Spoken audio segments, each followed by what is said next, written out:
Good evening, folks. This is the Policy Committee on Tuesday, September 19th. It is 5:30 p.m. and we are in the School Administration Building. Ms. Van Twyver is here, Ms. Mohensi is here, Mr. Mosher is here by phone. Welcome. And Ms. Fitzpatrick is here. Dr. Mosley, is Dr. Mosley going to be here? I don't think so. Okay, Dr. McKinney and Mr. Donovan are here, and we have Mr. Brown and Ms. Coutu from our guidance. Thank you. I think everybody had a strange day today. The first thing on our agenda, we have quite a few things on our agenda, but the first one is the proposed psychology policy. Can I move to switch it around to let them go first so they don't have to sit here all night? Sure. Okay, just out of consideration. Move to redo our agenda. It's out okay. of order? We can do it. Okay, thank you. So now we're going to jump to IKC, the full-time student. So we didn't come here tonight to bring you a draft of a new policy. We want to talk out some of the things that we're thinking about for this policy.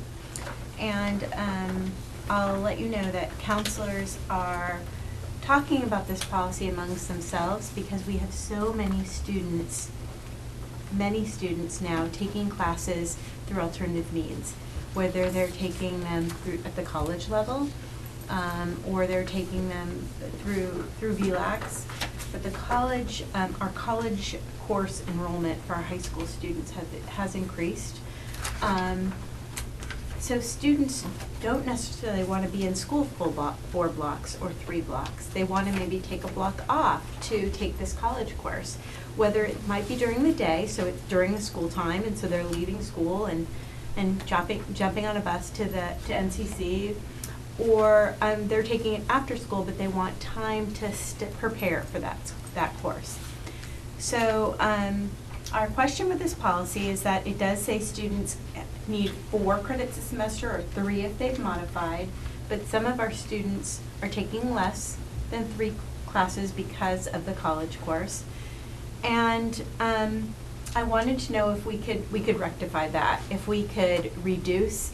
We could change the policy maybe to say that if you're, doing an academic approved academic course, then that would count as part of your 3 to 4 credits that require full time. So thinking about that, that's where we're going in school, and we're just having, once again, more and more students take college level courses. Go ahead. I'm just catching up. Yeah, that's okay. I finally found my paper. That's okay. So I go ahead? Sure. I'm fully in support. Okay. When my children were in here, we had this struggle because I guess we were on the leading edge. Mm-hmm. I at one point appealed a decision in the district and went to the state level appealing to do just that. Mm-hmm. They were graduate level physics courses. Mm-hmm. They allowed me to do 1, so I hit the level 3, but I couldn't do 2. And I just thought he had maxed out locally and he had gotten a scholarship to do it online. They said no, but don't worry, we're coming up with more ELAs. So I know that we were right at the edge of the tide, so I am Right. totally in support. That's great. I think this is a change that was coming. And Yeah. I'm glad it's arrived. Good. And, we have to recognize that kids are getting their credits in many different ways. At the same time, we Correct. want to find a balance so that we're also supporting the integrity of the program. So that's part of what has to be thought about when we start looking at the language. And that's why there's no proposed language. This was a conversation tonight. Yeah, a lot of tonight is a conversation. Now I remember it's the getting credit and the GPA for the. Correct. Including the I'm not rank. so thrilled about that myself because they get credit for it at the college level when they go to. They do. They do. So they should get double. they get, yes, so we do give double credit. So per our policy, I'm trying to remember, I have to get it out so I can see it. IMBC-R. That policy allows students to take, with our approval, college level classes Right. and DLAC classes. Yep, I remember that. And it says we give them 1 credit for every 3 to 4 credits. So maybe a college course might give 3 to 4 credits for the course, and we'll give them 1 course at the high school level. So we already are doing that. The 1 credit. 1 credit. Is, Sorry, I'm just putting that on you. I'm just trying to think, is it for For the weight of the college course. for the weight of the college course? It might go on their transcript like, sorry, James, it might go on their transcript like, for instance, transfer English, if they were taking their English 4 class through the college level. But then when they go to college, they might be able to use that credit as elective credit, or maybe as their English comp credit. So they're gaining, I think they're gaining. If I could also chime in, I think that the benefit to the way the policy currently is stated is that while we do count it as fulfilling Nashua High School requirements, it goes on as, transfer English, transfer mathematics, something along those lines. The accountability is still resides within the student to, if they want to go get the transcript from Nashua Community College, Johnson & Wales, wherever the case may be, it's still their responsibility to furnish that to the post-secondary education institution of their choice, So while our transcript treats it, I hate to use the word generic, but kind of generically for our purposes, because that's what it meets, the onus is still on the student to go out and say to their prospective colleges after they graduate from high school, I've already done some college level work. Let me show you my transcripts from the college, from the institution. And I think that has been an appealing factor for kids to go out and get their own transcripts and, have them accompany their application and their materials from Nashua High School, North or South. What does the State Department of Education say about this? They've been very open in terms of allowing these programs to really almost double. I would say the amount of schools, colleges. Remember back in the day, it used to be Johnson & Wales offered this really innovative program particularly for culinary students to finish their high school career while they're on campus, and that was kind of unique at the time. But now we have our local partners that we work with consistently. Nashua Community College, Susan Smith with the early college program being primary among them, that are establishing programs that make it less expensive and more accessible to students who are currently enrolled in the high school to have access to those college credits with a campus that's right down the road in most cases. Now you take into account, too, the online course opportunities that exist as well, and I think more and more programs are offering those opportunities to our kids. So this is more of a conversation piece to start thinking about how do we adapt the way we take credits in and treat them as owners in Nashua on the transcript to best highlight and reflect what that student's doing. The other thing that bothers me is the fact that making the GPA equitable. We spent a lot of time talking about how the GPA is calculated and how some feel that they weren't getting treated fairly. And this sounds to me like it gives an edge up for someone who's taken an advanced course. But yes. There's no transfer of grade into the GPA. Like you can get a course from RIV, you'll get the credit. It'll be like 1 credit, and where you get 3 at the college campus, and you'll get pass. You won't get an A, B, or C into your GPA. So the grade from Riviere does not affect the Nashua High School GPA. They're completely Does not. separate. At this time. At this time. At this time. At this time. And that's the Yeah. conversation that I think this opens, is that is this committee open to having a conversation about placing those grades and those then how do you then weight those grades? Because if you're taking a class at the collegiate level, does that deserve a higher weighting than what you would take at the high school level? Which could potentially give some students an advantage, maybe not. But I think it's a conversation worth having, and Lori and I have talked about it quite a bit. The accessibility of college is great, but we have to understand too that not all of our kids are on that path, and you know, we want that to be equitable. So I think that the conversation starter for us as directors of guidance is to talk about number one, how are those credits handled when they come into the school? I think it is a kind of a badge of honor for students to be able to put on their Nashua High School transcript that they took a college course. Well, I think that's impressive, yes. Right, and I think that does have weight when you consider the amount of applications that college admissions officers are reading currently, and how quickly they are now processing applications, how little time they have to spend on each individual application, particularly at more competitive universities. So we're almost helping our business partners by putting that in one-stop shopping on the transcript. But how we treat it when it comes in, and then the bigger question I think for the policy, for the committee to consider would be, do we weight that? How do we weight that? Does it count the same as an AP course because it's collegiate, but then again, it's not taught by our instructors, it's not taught in our buildings? So I think this is where we wanted to start the conversation. But I thought there was a course that teachers taught here that gave you credit both places, but it was taught by our. There are some dual enrollment Yes. Dual programs enrollment. through our CTE, most of our CTE programs. Oh, it's a CTE program, not Yes, necessarily. it's not all CTE programs. I mean, some teachers are US history teachers, and they're getting, those students in that class, only that class, are getting the dual enrollment opportunity. So you have to be in a class with the right teacher to get that opportunity.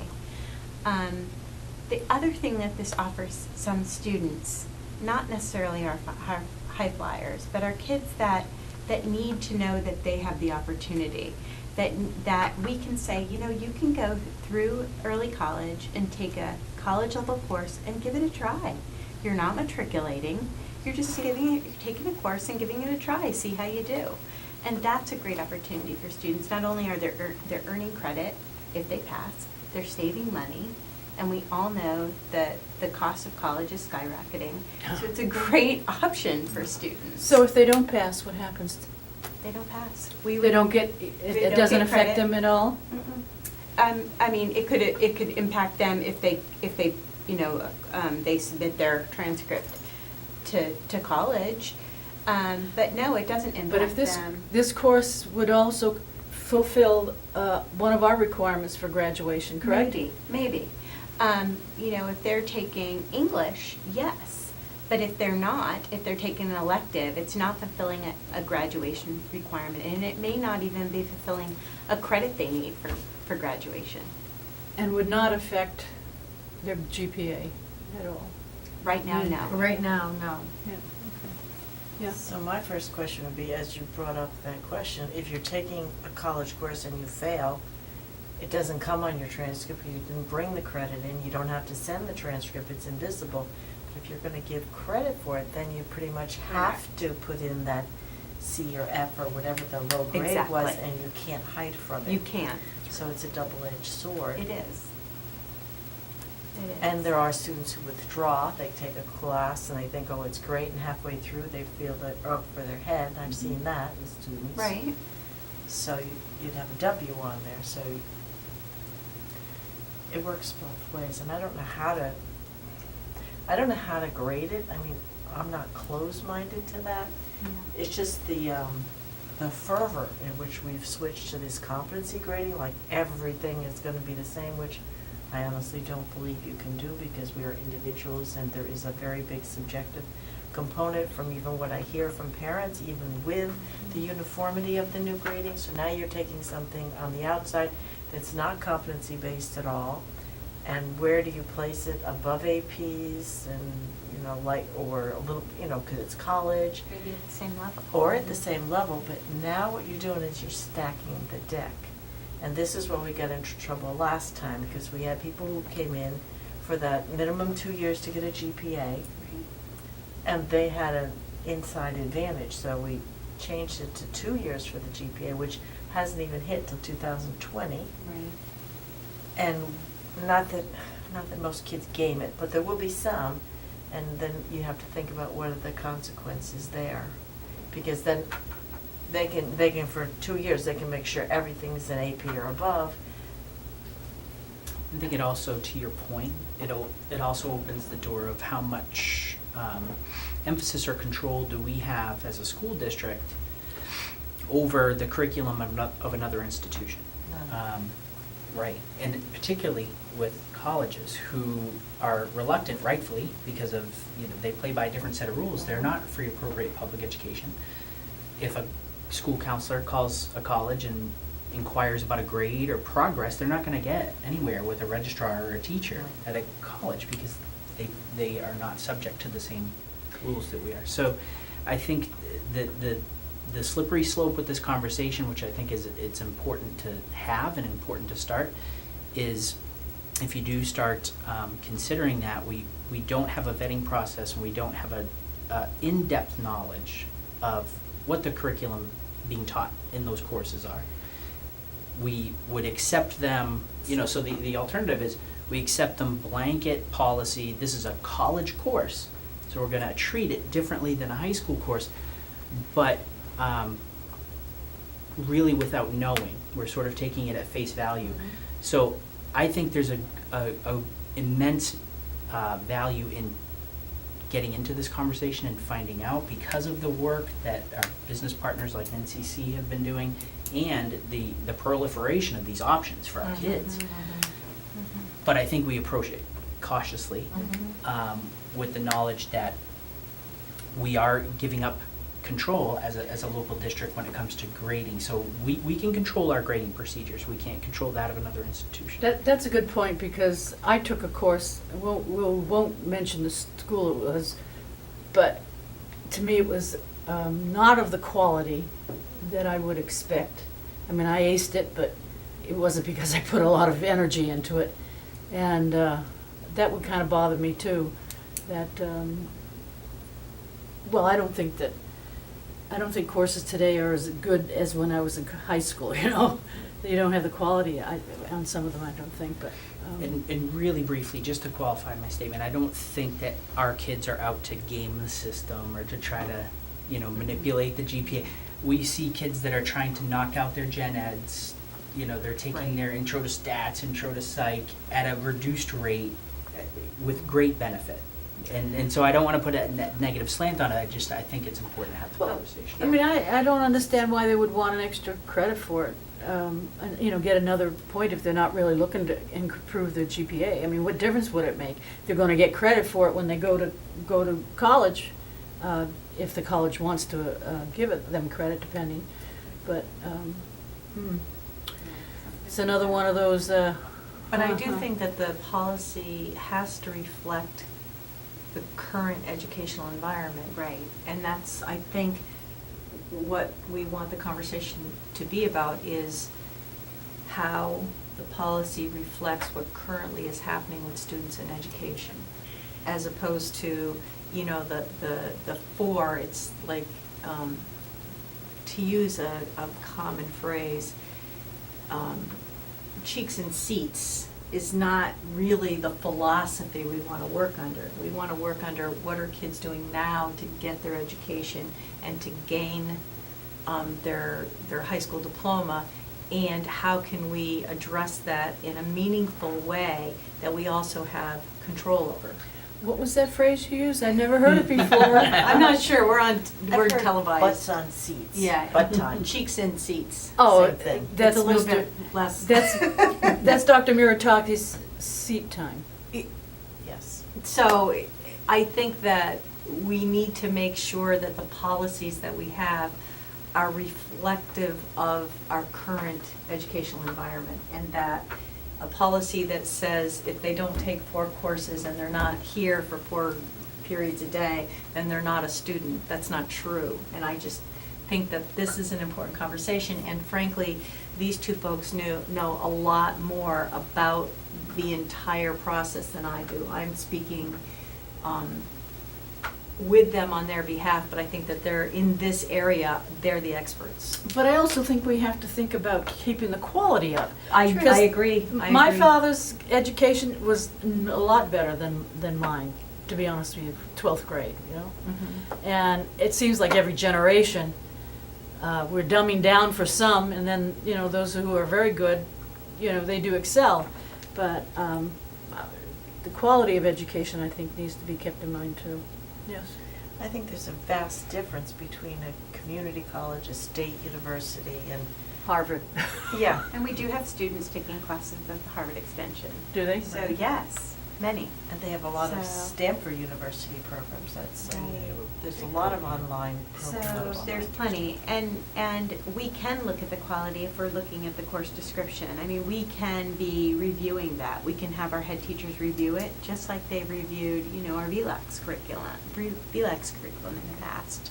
We don't take their grades. We still do pass-fail for VLAX. Yep, We take their grades because it's a public school. And it's Yeah. a state It's a endorsed. state- It's en- state endorsed. But if a student moved from Merrimack in their end of their sophomore year, we would take their credits but not their grades. We take their grades. grades, we put their grades on the transcript. They don't Count for calculate into the, GPA. yes. So would these, you want these college courses to count into GPA or just be on the transcript? Well, that's what, you know, we'd like to propose, but taking baby steps, just because these kids are working so hard. I mean, Right. a lot of these students are going above and beyond the education that we offer. Would there be a maximum number that you could import grades? Maybe you could, I'd like to see that. maybe you could go to the 3 or 2 or whatever, modify and expand that easily without an impact. But in terms of importing grades, Yeah. maybe only a certain percentage or a certain limit or. I think that's a good point. And I don't know, yeah, because I know my kids took a lot of different level courses and some were much tougher than others. So it's just not fair to say all A's are the same at the college level. So I don't know, that's a real sticky wicket to start going down that and trying to figure that out. I think the other thing too, it just goes back to the amount of influence, and I hate using the word control, but I think the amount of influence that we have over what Nashua students are learning. I think the purpose of this conversation and possibly, you know, the consideration of this policy committee and also the board in general would be to find out where that line exists and what that is. In Lori and I's position, we take in the transfer credits from other high schools, and there's an evaluative process that takes place, and I think that when we're introducing something like this, it's a very worthwhile bullet point to make sure is established rather concretely to say if there is going to be a percentage or number that's put on that. And I think that you go to, you know, if you look at the extremes, do we want a Nashua student who's enrolled as a Nashua student on our books, who is starting in, you know, freshman, sophomore year, not taking any courses at the schoolhouse, but receiving all their credits elsewhere, and is that an acceptable outcome? And so I think that there needs to be a determination about the breadth of this, but also recognizing the proliferation of the availability of college credits right now. May I ask you what stimulated this conversation? Lori Kuchar. No. Oh. It was actually counselors that came to me, they tried to follow the policies, and they were feeling like they were stuck because they had so many students taking multiple courses at the college level or requesting to take multiple courses, and they were stuck in this full-time student class rank piece because students want to get a class rank. They feel stuck in that class Is that rank. extra? The thing that bothers me, if we have so many students taking college credits, that means they're not being stimulated enough in this district, which bothers me. Yeah, I don't think that's the case. I think the case is they're looking for courses in different things. They can take an advanced computer course at the college level that maybe we don't offer at the high school level. Right. They can take advanced world languages that we don't offer.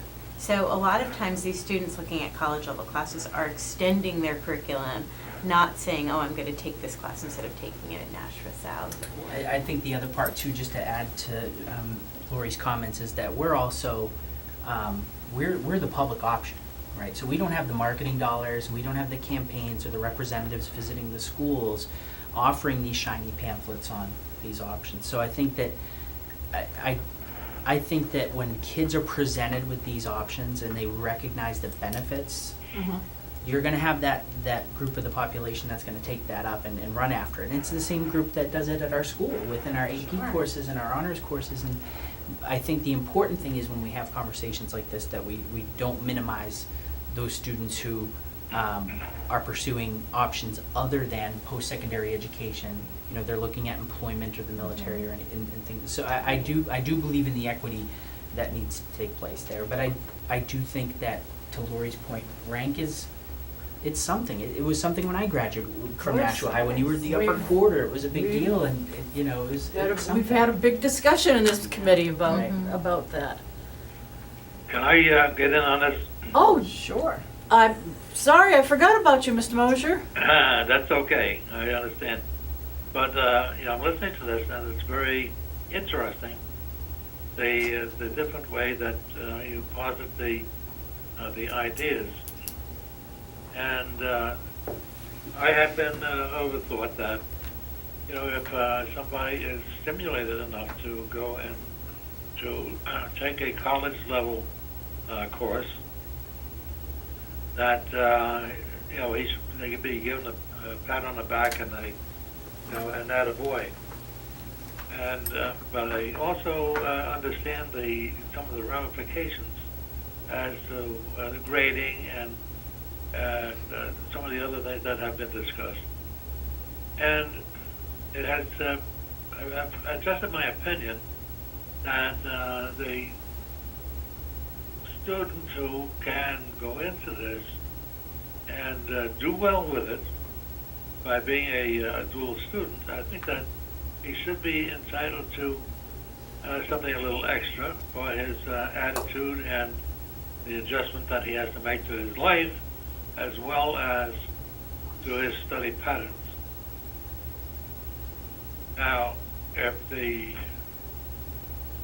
I don't know now, are we reviewing let's say the college English course or the college math courses to see how they compete with or are compatible with what we offer in the school?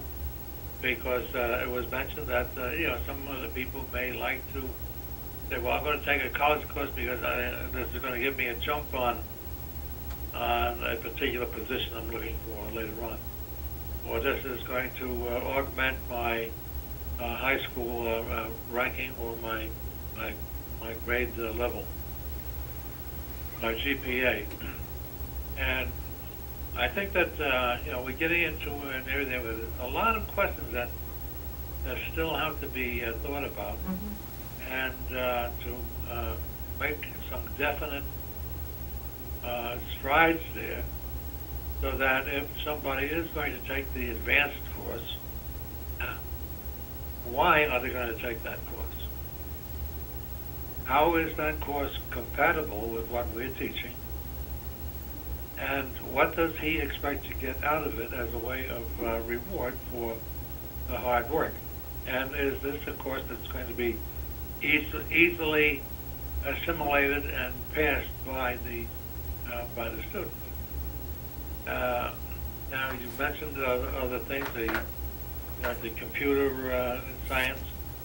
There are a lot of things in the computer and math field, science fields, that are going to be a lot more stringent than what we offer, where we may say, okay, we have a good course, but really it is a basic course. I mentioned before in one of the meetings that in taking chemistry, that you know, people are coming out of the school with barely knowing what H2SO4 was. Now, that may be falling on your ears as saying, well, what is he doing, throwing a formula at us? Well, this is what needs to be in the course that we offer. If he's going to take chemistry, he should be able to come out of that course and be able to understand what the formula is and why, and what the effect is of that on our environment or on our daily life. So yes, I think that what you have to do is to review the courses that are being offered by outside, and how stringent they are, and how difficult they. Well, what is the level of difficulty in the course? And if it is a course that is much more significant than ours, we're all right to be, of course, pass. He should be able to get some increase in his reward for the difficulty involved in that course. So I think that you have to go and take another look at it, and see if you can come up with some other parameters that's going to be able to give you a better idea of how to grade it, and whether that it's going to improve class rank, which I think is, from my own days in high school, it really didn't matter that whole much what the class rank was. The school in Brooklyn that I went through, a lot of things didn't matter that much. Could you, following up a little bit on what he said, could you just explain to me how a student comes to realize he'd like to take a course, and do you review the schools? How do you decide whether it's worth a while, or encourage them to not, or to take it, or how does that happen? So it's usually looking at it's usually looking at their academic record, how well they're doing, can they manage the additional coursework, and do they have room in their schedule to allow this, and then seeing what they want to do. A lot of kids just come up with it. Certainly we have Susan Smith, who comes to our school regularly from NCC, who talks about early college with students, so they sometimes get the idea there, and other times they know we have a policy that allows them to take classes through VLAX or college level courses, so they just come to their guidance counselor and bring it up. But does the counselor say, "Oh, I don't think that's such a good course, it's not quality," or it's, do they do any kind of There's a review? vetting, really, of the No. coursework, but I think that the key, the counselor-student relationship is one that Right. you hope is where that counselor can take a look at all the different parameters and say, okay, this would be a good path for you, or let's think about some different alternatives, or talk to me about your motivations for doing this, because I think what counselors have the ability to do through their relationship with the students that they develop over time, of course, is, we get to know these kids, and you try to figure out what is leaving in the middle of the day from your traditional school and driving to a different campus. Is that something that you're going to be able to handle? Is that, what about transportation? What about costs? What about your after work life? What about your family responsibilities? And these are all things that are part of that counselor-student relationship that I think come about, that don't show up on paper anywhere, but it's part of our job. Yeah. And so I think in that regard, the counselors being the conduit to these conversations is important. And I don't think any counselor would ever try to hold any student back, but I think we do act as consultants in that way on this academic path for them. And we can often take into consideration things because we're not, related to that person or such, that even the parents may not see. Maybe the student doesn't see. And this is what we do for a living. This is our job. So we, while they may do it one time ever in their high school career, we do it year after year after Right. year. Every course. So I think that they have the benefit of their school counselors at both schools to walk them through that process. Just one more thing, and I'll let you talk. When you come back. Let me just butt in here a minute and talk about a moment with school counseling. And I think that it is important for the counselor to be wise enough to realize that a student has to be redirected in his course for life. And like you mentioned, there are many things that have to be considered. Like you said, cost, transportation, home life, responsibilities, and most of all, what I had tried to consider when I was in high school was what I was going to get out of my education. And unfortunately, the thing that I only got out of my school counselor was that, well, the only languages that were available was Latin, French, and Spanish? Probably German. German? no German. I didn't look for German. Because I would have liked to have taken that because of my heritage. But what do they expect to get out of it? And how is the course that they intend to take, or courses that they're going to take, or both in our school or in the alternate school? And how is that going to benefit his life and his advancement in society and earning a living? Well, I mean, how is that going to come out to earning a living? That is the bottom line, and you get down to it. What does he find enjoyable? Like some young people, they say, well, I enjoy something that involves mechanics or science, or maybe I want to be an editor for a dictionary. I don't know. But that's the thing that the counselor has to dig out through the kid's psyche and say, okay, well, this is what may be the best for you because of X, Y, and Z. But if you don't take the X, Y, and Z, and only take the X, it's going to be a harder road for you to hoe. So you have to take into these, all of these factors into consideration, so that you can safely and with wisdom redirect the kid and maybe alter his thoughts as where he wants to go.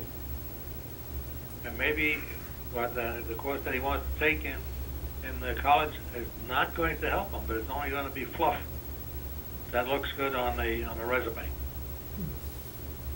And you don't want that. You want somebody to go out there and have the knowledge that they're going to be able to walk into a place and say, oh yes, I like this, I'm going to be involved in retail, I'm going to be involved in one of the sciences, or I'm going to be involved in something else. I'm going to be looking at forensic material. Okay. So this is up to the counselor to go and be wise enough to say, okay, listen to the kid, ask a lot of questions, and determine what it is that he really, really wants to do. Not just fluff and say, well, I took a course in Riviera, well, I just barely passed it, but I passed it. Why is that? Why would that want to be? I didn't know what I wanted to do until I was 28 years old, so. Well, I knew what I wanted to be when I was 10 years old, and I watched the locomotive run over a nickel. I thought you were going to say school board member. Well, at that time, I didn't know enough school board members. So I think really what we're seeking here is the board's permission to look at revising the policy to address the things that we've discussed, and having the opportunity, and we didn't want to move forward with looking at language and trying to figure it out until we knew for sure if the board would consider updated policy. We consider anything. Well, No, I mean, we no, would. I know, We're not I gonna know, tell I you- know, but it. We'll I guess- tell you no maybe right away. Right. But I think that we wanted to have some assurances that at least you You felt wouldn't that be it. spinning your wheels. Right. Yeah, okay. Doris, go ahead. I'd like to make a suggestion that we take out that 3 classes, give you the latitude by putting it down to 2, if that's what you recommend, so that at least the kids are expanding their horizons past that while you have the conversation. I think it'd be interesting to know if other high schools do this, and there's a lot of questions. Yeah. And I wouldn't want to hold this back if you've got kids that want more than one course. And I've been there, and I know that it's easy to want two. Yeah. So if that's something you want right away, I'm willing to make the motion if the chair is willing to. I don't think we need a motion. Well, to change the policy, to take the word three out of the third line. Well, can and- we make all the changes at one time? I don't think they've had enough conversations to make whether grading and how to do the grading, and it's complex. Well, So I think they want to start that conversation.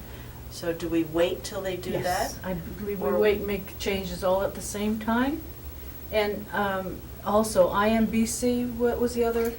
Yeah, IMBC-R. You is- need to consider that also? Well, that is the policy that allows students to take the class at the. You don't feel that it needs to be changed? No, well, we'd have to, if we wanted to limit the amount of courses that a student takes, we would want to change that, yeah. Yeah, so look at both of them, Yeah. please. We will. And if there are others that apply, we are now in a process of reviewing current policies that haven't been reviewed for 4 or 5 years. So if, even if you don't, if it applies to what you're discussing, then Okay.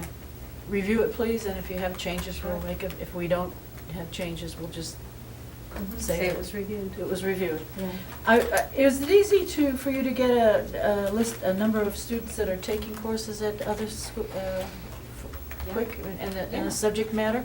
I mean, I'd just be interested in seeing that. Subject matter, yep, I can probably figure that one out. When you come back? Mhm. Okay. No, I would tell you, do not try to do it all at once, because it requires a collaboration and some research to see what others are doing and what the get an idea of what the thought is, you know, when the rubber meets the road, where the kids are. I think the additional parameters that we could look at, bring in our teammates from other areas of the school. We're gonna have to think about NHIAA rules. We're gonna have Yeah. to think about Social Security. We're gonna have to think about Right. different things that what it means to be a full-time student, I think, is really why we want to introduce the conversation. Well, like Mrs. Patrick says, times are changing, Right. and probably more quickly than we would like, but, so you don't anticipate coming back within a month? No. 2 months? Probably more reasonable. 2018? Okay, oh, So fine. that's why I Yeah. was asking if they needed that stretch, because they're saying they're up against the wall, you can only take one college course at a time. If they had an urgency, we could easily give that without getting into the complex issue. I guess it's up to them whether that's something they would need right away, because they could, plan The next kids semester. have already signed up for. Yeah, we're okay right now. So they've Because signed the up for the semester has year. started. They don't sign up in January or February, those are all done. They will, but right now we've signed up for the Right. first semester, Yeah. so we have time. I just thought maybe Um, then they have more planning time, they know they wouldn't get Yeah. credit for it, but at least they could Right. do it. And it's not a big disruptive change. Well, I hesitate in rushing things through when the Yeah. whole subject matter is under consideration, so. But we appreciate the opportunity to really Yeah. study the policies. Well, thank you for giving us an early warning, you know, because Yeah. we'll have to do some educating ourselves too, so. Sure. Thank you. Sorry I missed it. I'll have to watch it on tape now. It was so good. I'm sure. You guys always have interesting things to talk about. Thank you. I really Thanks. appreciate you guys coming. Yeah, thanks. All right, have a good night. Thank you. Thank Thank you you. all. All right, so, thank you for coming in. Now I've got my papers all screwed up again. I have some questions about, just a few things on the proposed school psychology. I think, let me see what I wrote. This is Ms. Johansi's proposed language here, or topic. And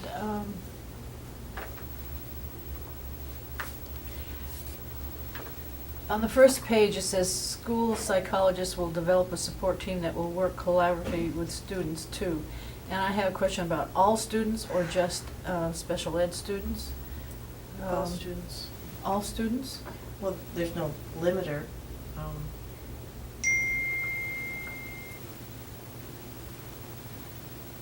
Okay, so it's all students.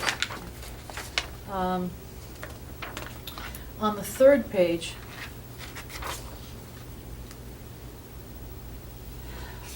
records are stored safely with attention to privacy. A parent has the right to access their child's file and visit with a school psychologist about the contents of it. I was wondering, right now, where are these things stored? Are they stored electronically? Is it in X2? I believe that they have paper copies that they have stored in locked cabinets, but and there are probably minimal data in the database because of confidentiality, but I can ask to make sure. Yeah, I'd like to know that. And, are they in somebody's office in a filing drawer or somehow associated with X2 or however? Under contact, it says the parent is free to seek a second opinion or end treatment at any time. And I'm wondering if this has ever been done. And the special needs students, if they are part of their IEP, I don't know if this is true or not, but if it's part of the IEP is to meet regularly with a psychologist, and what happens if the parent decides to quit the sessions for some reason? What happens with this child who is special? If it's part of the IEP, it's a team decision of what services the student will get. So if the parents want to discontinue services and it's part of the IET, they have to reconvene the team. Okay. But if he or she decides to terminate, then how do we handle the child? Do you know? I know how we handled it in my previous district, so I can't speak specifically to Nashua, but if a parent of a child under 18 wants services discontinued, in Massachusetts, we'd have a team meeting, and then over time, depending on what's going on with the student, we may then engage social service agencies to help support the parent. Outside the school district. Mhm. But I don't know what Nashua has in terms of what their standard procedures are if a parent is wanting to discontinue services. In Massachusetts, it would be considered educational neglect. Ooh. I don't know about New Hampshire law, so I'm not going to speak to it because I don't know. We might have to look into that. Okay, and then down at the bottom of the page, it says, the emergency situation shall be recorded on the same day with no exceptions in the district's emergency mental health treatment, EMHT log. Do we currently? No, this is new. That's new, so we don't. I'm just trying, the purpose was to try to not change anything they do, but I'm trying to get a finger on the pulse to how often kids are pulled out without parents being notified ever. And if it happens, then maybe we should know about it. If they're notified a day or two later, that's fine, then there's closure. But this would track whether or not parents are being told, because that was my concern. And I know that Mark has anticipated a meeting with the counselors to talk about questions and the proposed policy. With school just starting and things getting underway, they have not been able to have a meeting. So I know that he anticipated doing that. I also would like one more thing. Since most of these things are dealing with special ed, Mhm. should Mrs. Breen be brought into this conversation? That's a great question, probably because most students that receive counseling services in school do have it as part of their individual education plan. So let me, I'll reach out to Chris tomorrow and have a discussion with her. Mr. Farrington has joined us. Did I mention that before? At 6:10. I knew I was here, since you brought it up. Well, I just, for the record, Can I just ask a question? Yeah, you may ask a question. In this proposal, I haven't had a chance to review it in a little bit, but how does this address a student who goes to guidance counselors and is subsequently referred maybe to a school psychologist because they're being abused at home? It sounds like this, the focus of this is making sure nothing happens with the student without parental knowledge and consent. And yet, what is the likelihood that a parent is going to consent to something like that? And that becomes a legal matter. We're mandated reporters, and so at that point, Who would report but not provide any counseling, no service? That's a good question. Generally speaking, it's reported first, and that process starts. I would like to make a suggestion. Elizabeth's busy, go ahead. There is a possibility, in any case, that comes before a psychologist or a counselor, that there may be some modicum of abuse that takes place, and anywhere. And this is my opinion, really, and has no legal standing of any kind. But in any case, if there is a suspicion of abuse, that must be acted upon as quickly as possible to determine that there is no abuse being taken place, whether it is physical or verbal, because either way, it can be dangerous to the child's intelligence, his ability to learn, and his dealing in everyday situations with adults. Because if we look back on the recent histories, we find that in many cases that where you have some abuse taking place, that can drive that individual into erratic behavior and possibly destructive behavior in retaliation for the abuse that he gets, no matter what kind it is. So it has to be something that we have to recognize, and if there is a suspicion of any kind of abuse, to act upon it. Well, that's recognized on page 4, where it says incident type, emergent or non-emergent. Emergent would be abuse or neglect, and non-emergent. So it would be in the log. If that was the issue, then it would be logged in, and the parent wouldn't necessarily have to be notified, because we have a state law that supersedes our policy. And if those are the only incidents we have, then we've logged it and we know that that's, well, this way we know what we're dealing with as a board.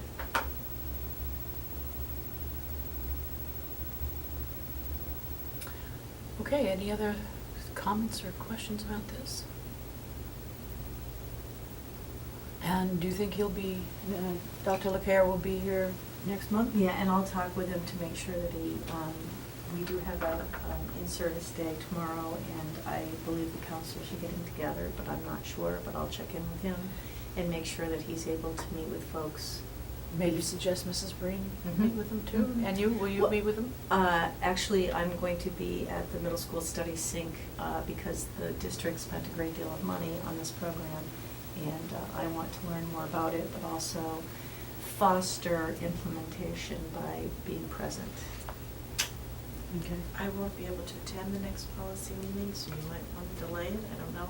Oh, okay. I'm going to Munich, my daughter is giving birth, and her husband's deployed, so I'm on call.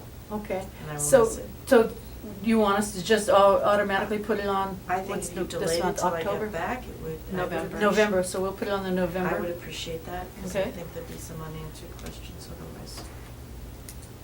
At least where I was trying to head with it. Yep, glad to do that. November agenda. Thank you. The next one is DD funding proposals, grants, and special projects, DDA grant funds, materials and services. KCD and KCDR, public gifts and donations. This all came about because the superintendent wanted to be able to work with the public for grants and things.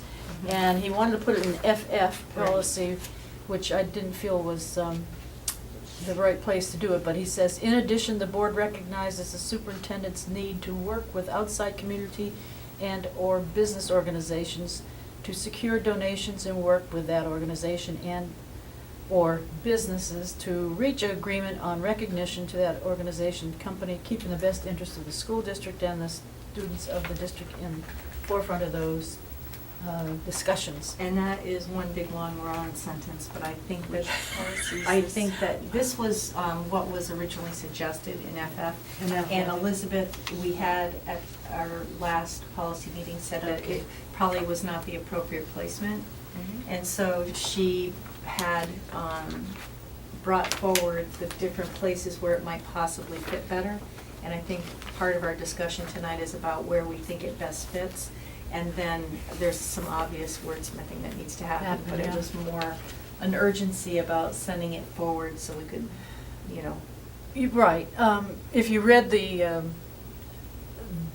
policies, it's Mhm. kind of obvious to me that he's able to do that. Mm-hmm. But what questioned me, I think someone last time used the word partnership. I think that was George. Was it George? Can we blame him for that? I thought you said. And I partnership kind of last think time. that a partnership is kind of different than, I think of a partnership as ongoing. Mhm. And if that is his intent, I think we need to discuss that a little bit more. Yeah, or no? Well, that's my thinking of a partnership. And when we began to talk about this, was, we had a conversation with BAE over the donation of the tanks at, Mhm. for the robotics program at North. And I just thought we should have a different level. I think it's great when people come in and they've raised some money and they want to donate $5,000 to this, that. But if somebody wants to become actually a participant and a partner in what we do, to the point of having some of their people with expertise in marine robotics, for example, to come in and talk to the students, or offer mentorships, or offer internships and things like that, and become more involved in our education, I would think of them more as partners in education. But I don't know how you flesh that out, and I don't know how you differentiate. It's a lot like recognizing contributions that people make. You appreciate everything that comes from everybody, but do you appreciate a little more somebody that donates $200,000 as opposed to $20 or $200? And how, that's going to be the real problem, I think, as we go through all of this, is how we do that. I don't want to ignore anyone, and I want to, everybody does what they can, and we want to appreciate it. Did BAE lead you to believe that they would be continually donating something every year, or? I think that they're interested in being involved in education. Because ultimately what they're looking to do is to make sure that there is a continuing supply of young, talented people in the STEM careers that they can choose from. And so, it's part of, it's good business for them, it's good PR for them. And so I think that, I don't think this is a one-time thing. I think that they could have an interest in other areas, but I think their primary focus right now is in that area, because I think it's, if I recall correctly, they deal professionally with things like marine robotics and that sort of thing. Do you feel that this was I was surprised Dr.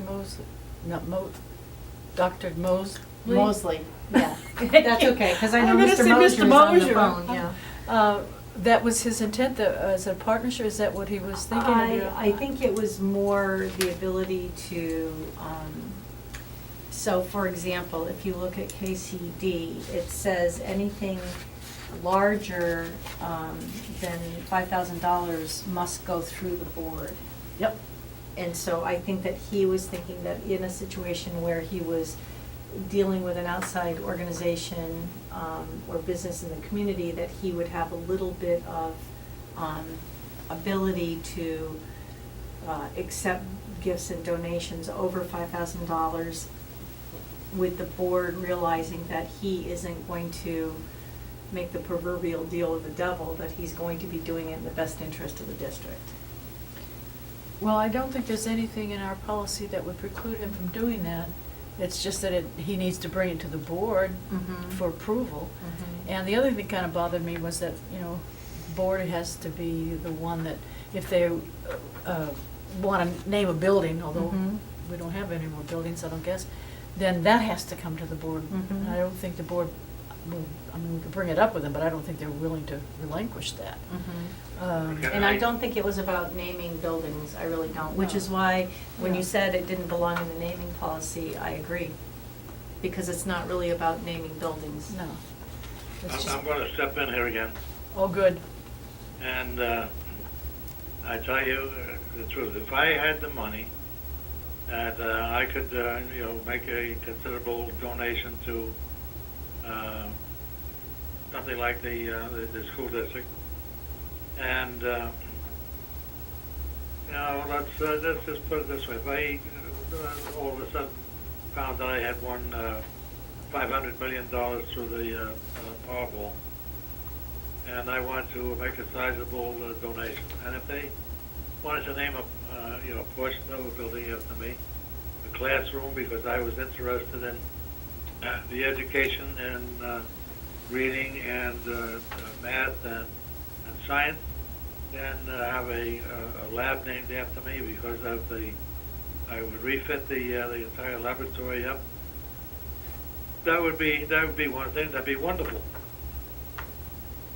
But at the same time, if I was only being able to give a $500 donation to, let's say, a class at Maine Dunstable, because my daughters went there, that would be okay too.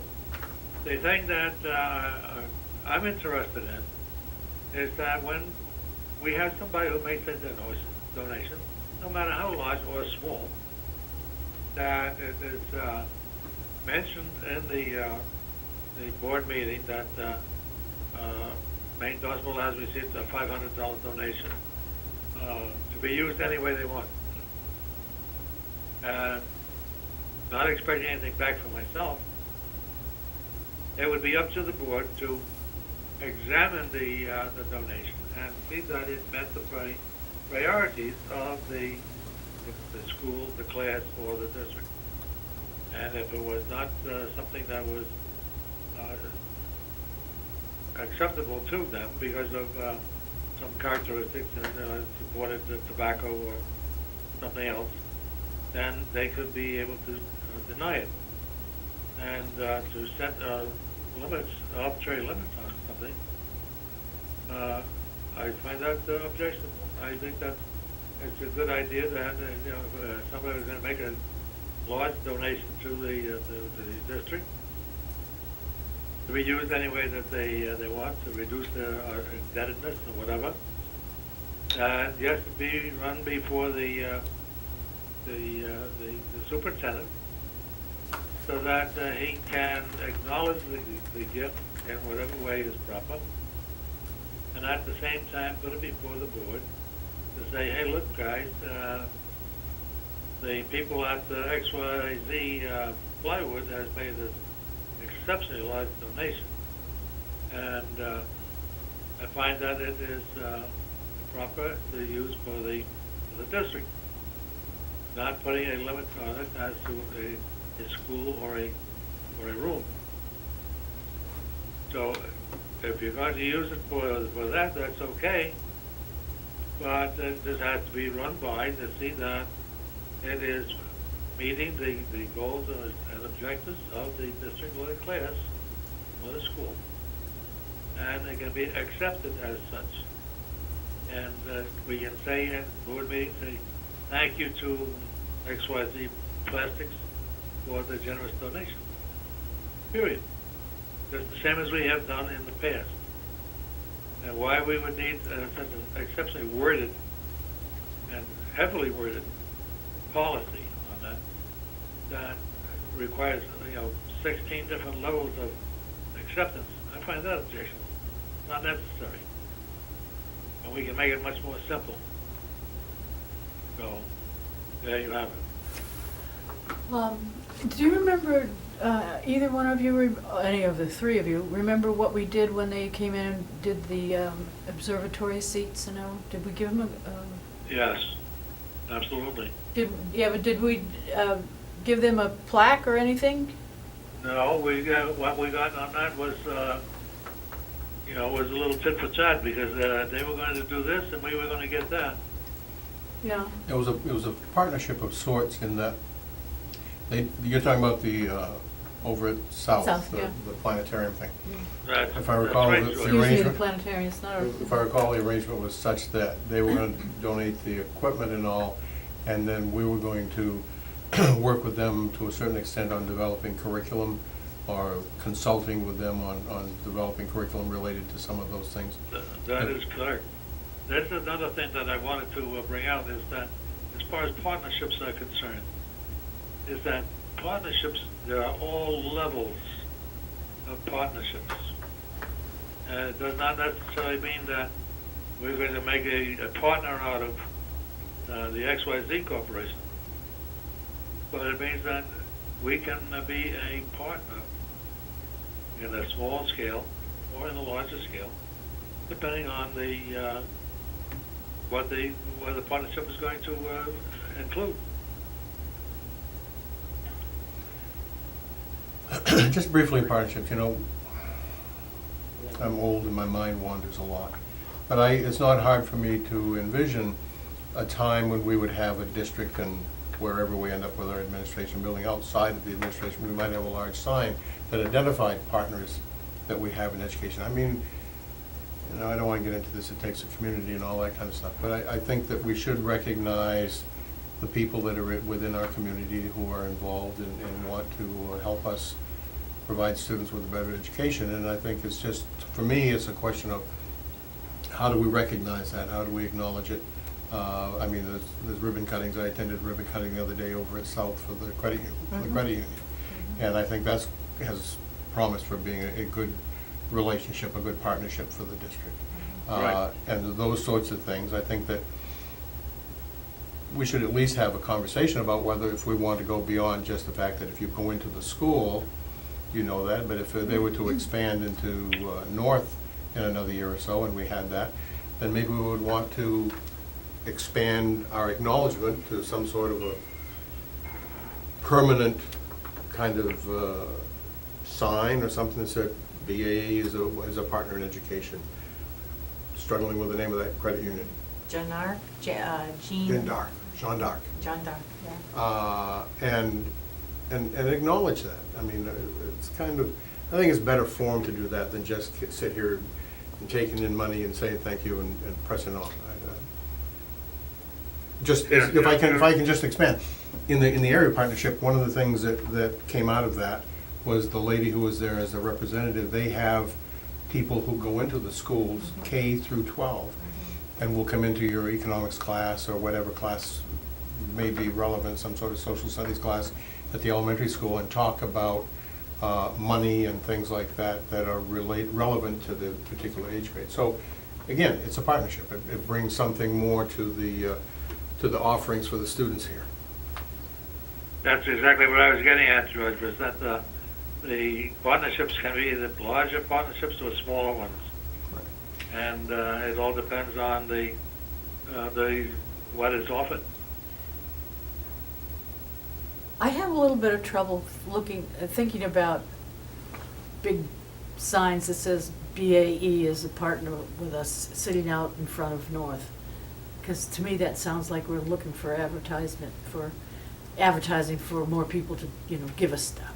But that's probably just. Well, that's why we should silly. have the conversation, because Yeah. there's more than one side to the conversation, clearly. Well, I'm surprised Dr.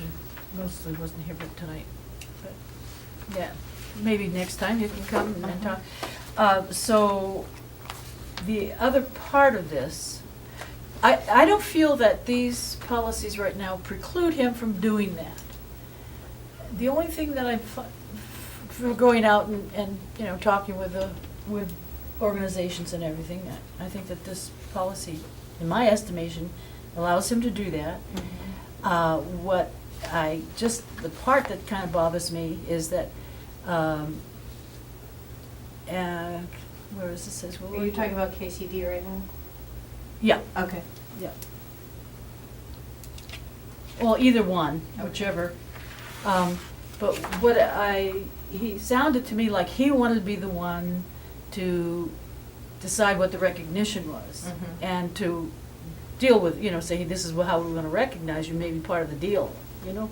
And I mean, he could suggest something, but then that needs to come back, I think, to the board to keep in line with the, you know, depending upon the size of the donation or whatever, needs to come back to the board. We have to be very careful with that, because when we make a policy, it should not be made in such a way that it assumes the character of a mandate.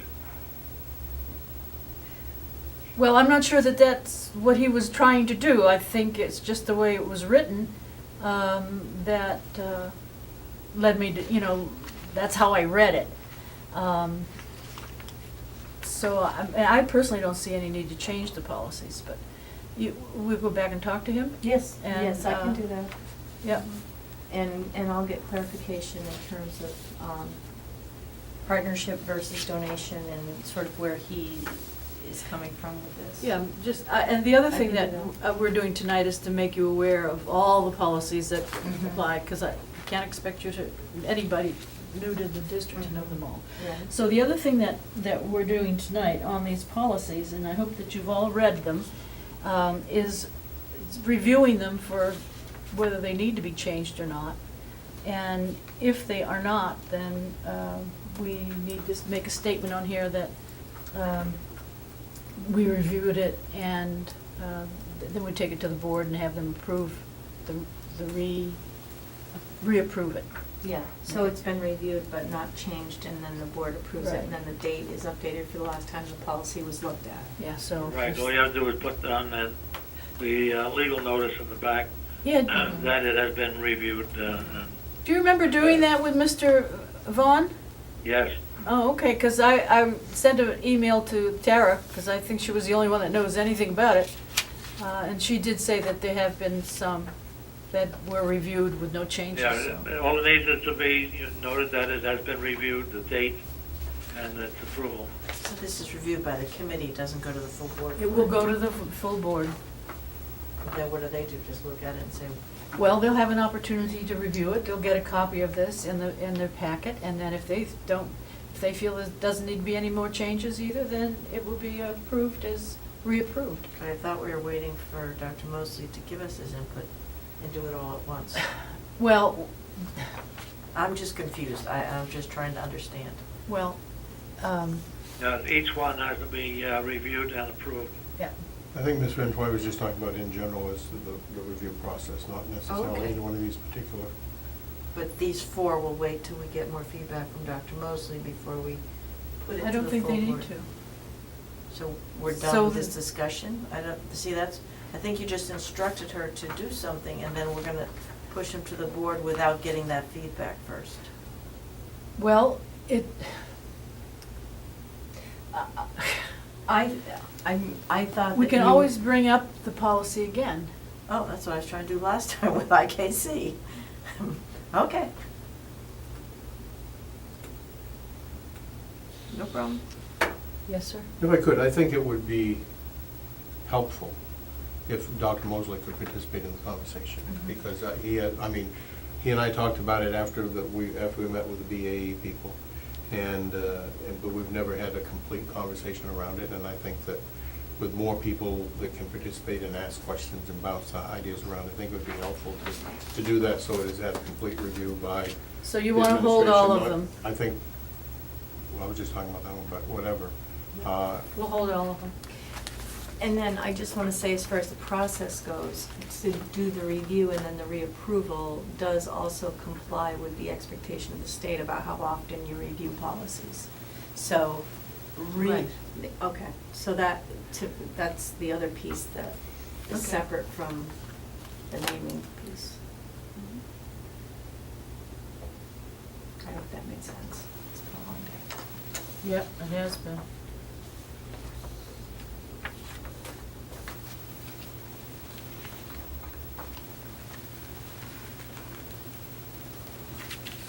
Do we have a reviewing in our policies on how that works? How the policy committee reviews? I mean, if we're just reviewing with no change, does it really have to go to the full board? Can't we have the committee review it and date it? Well, So that's the waste- question I It asked. would have to go to show that it has Been been reviewed, reviewed and approved. but reapproved dated. by the, otherwise, they can claim, other members of the board can complain, well, I don't approve of that. I have some changes I want to be made. How else are they going to be aware? Okay, we've never done this in 2 years. Take a That's why you policy. got every. That's you correct. got We have everybody not on done it board in at 4 once. years or Oh. 5 years. Okay, so this is. Uh-oh, we're in violation of our policy. No kidding. We're working on it. We're working on it. I get it. I keep trying. We've had other things going on. That's right. I get it. But the goal is to review policies that haven't been Right. reviewed and have them reapproved by the board. Okay, so we're holding IKC back because we know there's changes coming. Otherwise, we could just send it forward and get it reviewed. It's a full-time Well, if you student. want to do that, make a motion. You don't have to. No, I already tried that. No. I wanted to incrementally fix something. I thought they were under pressure. They aren't, or they didn't seem to be, because I didn't know how long. That seemed like a complex issue, and it might take an extended period of time. I wanted to give them relief, but if they need it, they'll let us know. Yeah, because the second semester would begin in January, and so I would say by mid-November, they would have a good idea about how far along they were with their suggested changes. And if they felt like there's no way that we could get this Then we'll done. just do that minor change. Good. So they know that that's an option. Yeah, and I will also, be following up with them. Okay, so then the last thing is the one policy that was left over from 2015 on the animal, service animal.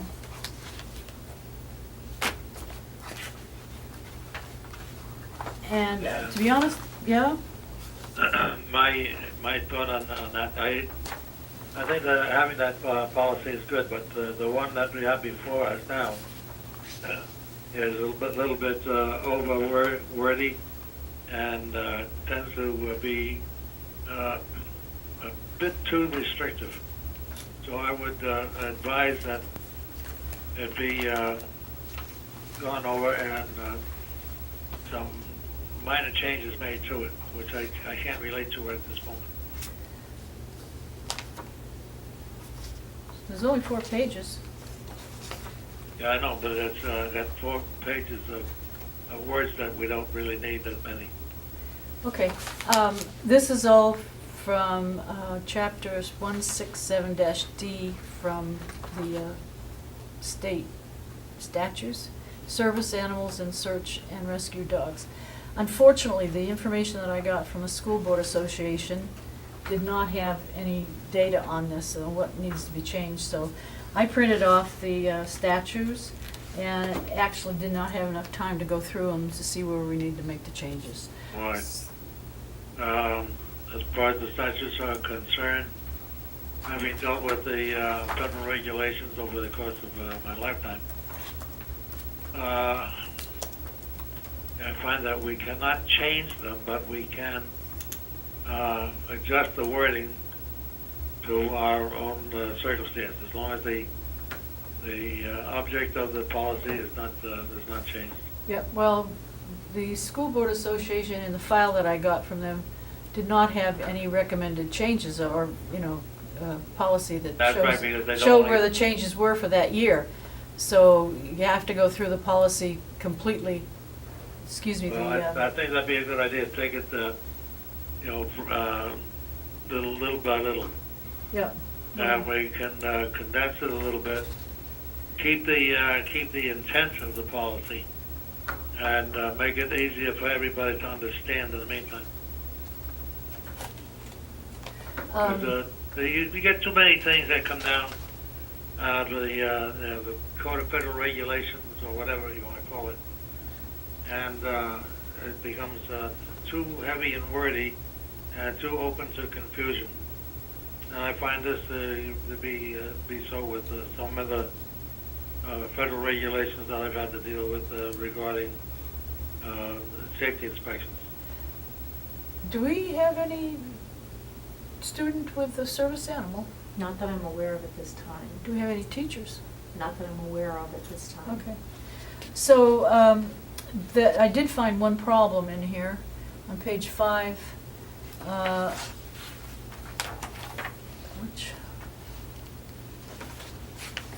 It refers to POPS 8420, and we don't have an 8420, so it must have been rescinded and moved up to another policy, so we'll have to do some research on that one.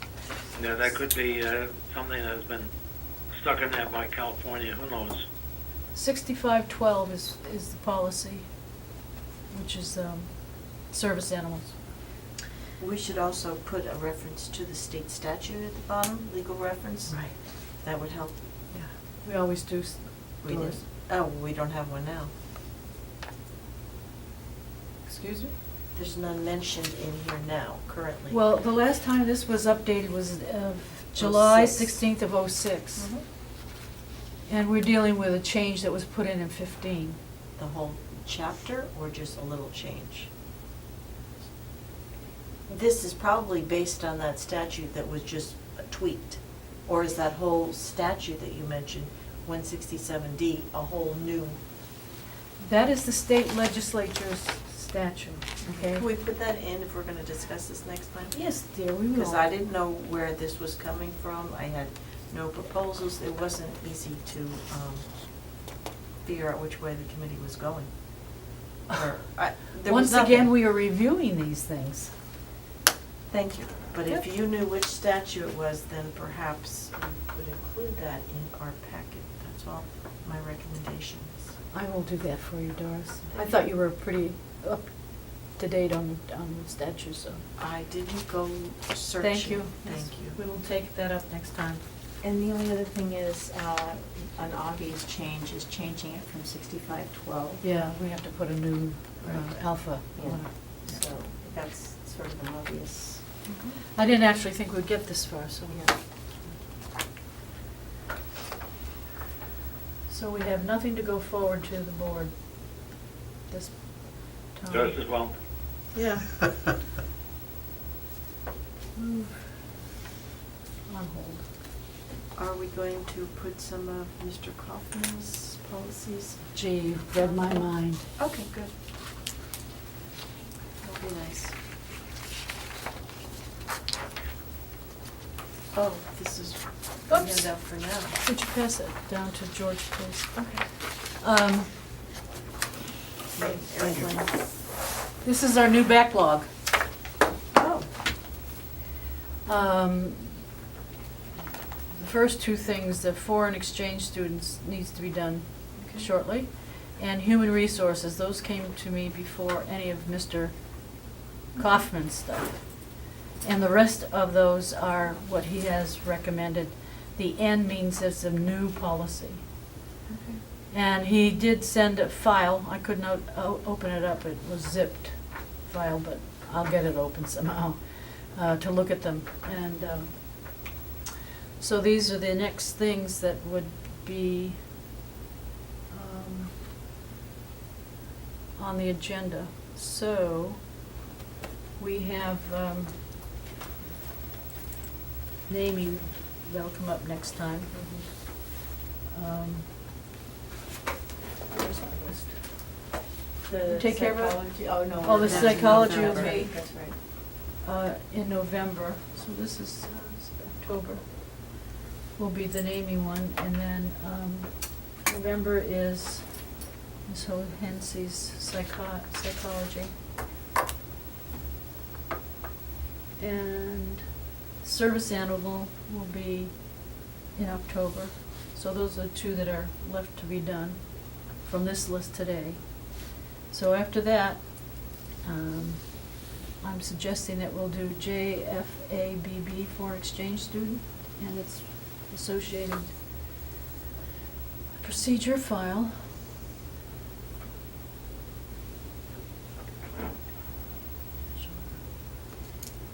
And I don't know if Ms. Hohens, if the HR committee has reviewed their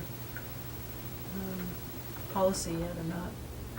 But if that is ready for October, that'll be the agenda. Unless somebody has complaints or suggestions or whatever.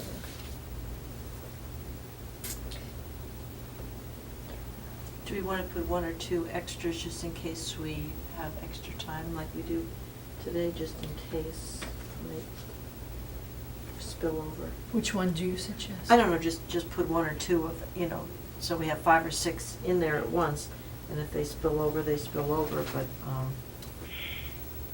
that way we have extra in case we're super efficient. How about BEDH? Okay. You just take them right in line. He didn't put Right, any. right. He didn't put any priority on here, so GBEA. Okay. Now, I understand that something happened at the Finance and Ops for some policy that was referred to here. I was not at the Me neither. finance meeting, so I don't know. Out of respect, Mr. Hollowell was going to refer it here. Oh, okay. Refer what? Whatever came up. Yeah, it was something, and he just wanted to make sure that he didn't step on your toes. I think that's how he phrased it. Oh, that Mr. was nice of him. Farrington was there also. That was very nice of him. Okay, so October, we're gonna do the naming of buildings, the service animal, the foreign exchange students stuff, and human resource if it's ready. And then if not, and we still have time, we'll do public participation at board meetings, what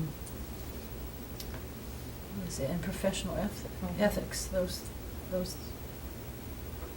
okay?